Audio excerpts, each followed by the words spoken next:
Ay naku, kamusta na sa inyo mga chismosa? O yan, dahil dyan, wala nang ulan dito, diday. Di po nga, buti na lang wala nang ulan. Dahil yan, napakainit-init na. Dahil sa gantong oras, tara na muna maglakad-lakad. Dahil dyan, dahil wala nang ulan, malamang maraming chismosang lalakad na naman dyan. At syempre, makikita pa natin sila bawat nagja-jogging din at nagbabanding-bandingan. Pero sa totoo lang, mga nagchichismisan din sila. Pero okay lang yan kasi ayun ang kaligayahan ng mga nasa tabay. Yung mga tampay. Kahit nga hindi ka tampay, magkakaroon ka ng kachismosa diba? So yun nga, wala lang, lakad-lakad muna ako. Dahil inanuhan ko ng medyo malayo-layo ang nilakad ko ngayon. Kasi nga, wala nga ulan. So, ilang araw, 1 linggo na yata mahigit, nasa loob lang ng bahay. Di po, nga nakaka-boring. So, dahil dyan, napakaswerte talaga ng paglabas ko. Oo, dahil paglabas ko, meron na agad akong nakasalubong. Ay, Diyos me, di po, hindi ko talaga akalain. Kasi merong isang matanda. Inano muna ako, nagkasalubong kami habang paalis pa lang ako siya, pabalik, magkahano kami.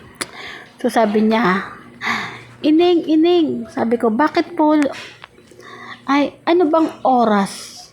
Anong oras? Di, sinabi ko yung oras. Sabi niya, hindi, yung ano. Sabi ko, ay, ano po, araw? Yung pala, di pungal, pabingi-bingi rin pala ako, di pungal. So, tinanong ko siya maigi, ano po ba, anong araw, anong petsa, o kung ano daw ay Lunes or Martes, ganun. Sabi ko, Friday po today.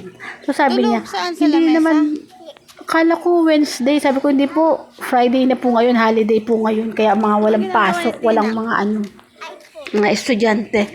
Tapos yun, napachika siya sa akin. Sad na sad siya, dahil. Oo.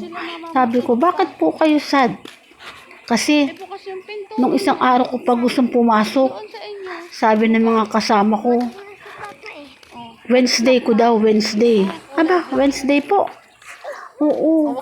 Tapos kinabukasan, pumasok uli daw siya. Pagpasok daw niya, sabi daw ng katrabaho niya, sabi sa kanya, ay, tay, Sabado ngayon, ay Miyerkules ngayon pala, Miyerkules, kaya wala ka pang pasok ngayon. Kasi nga nabagyo din, di ba? So yun, nagkita nga kami ngayong araw. So sabi ko, tay, bakit mo ba tinatanong yung araw ngayon? Kasi ang Miyerkules kasi ay rest day ko.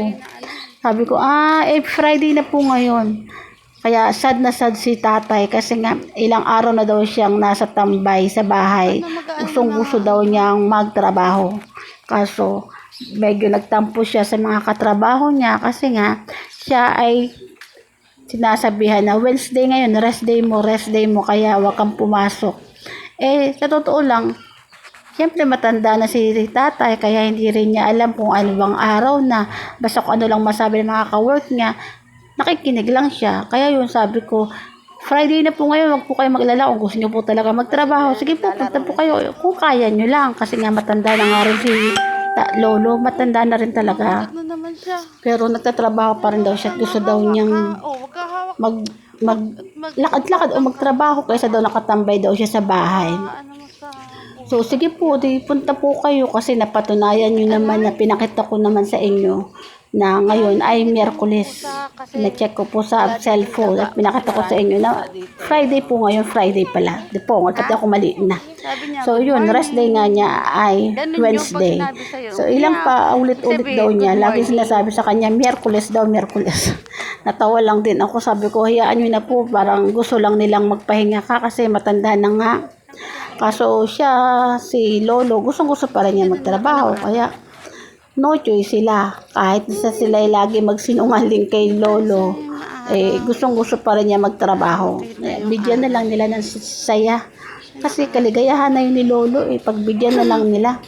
Ang mahalaga naman ay kayang-kaya pa ng katawan niya. Oh, paligayahin na lang ninyo, kaya hayaan na lang. Kaya ayun ang kaligayahan ni Lolo eh. Kaysa maging tambay siya sa bahay, para daw magkaroon siya ng lakas ng katawan. Kaya pag sa bahay lang daw sila, maaano lang daw sila, magkakasakit lang daw siya pag nasaan. Di ba ganun talaga yung mga matatanda? Mula umpisa nagtatrabaho na hanggat matanda na nagusong-gusto pa magtrabaho. Kung kaya pa rin, bigyan pa rin natin. Hayaan na lang natin kasi ayun ang kaligayahan nila.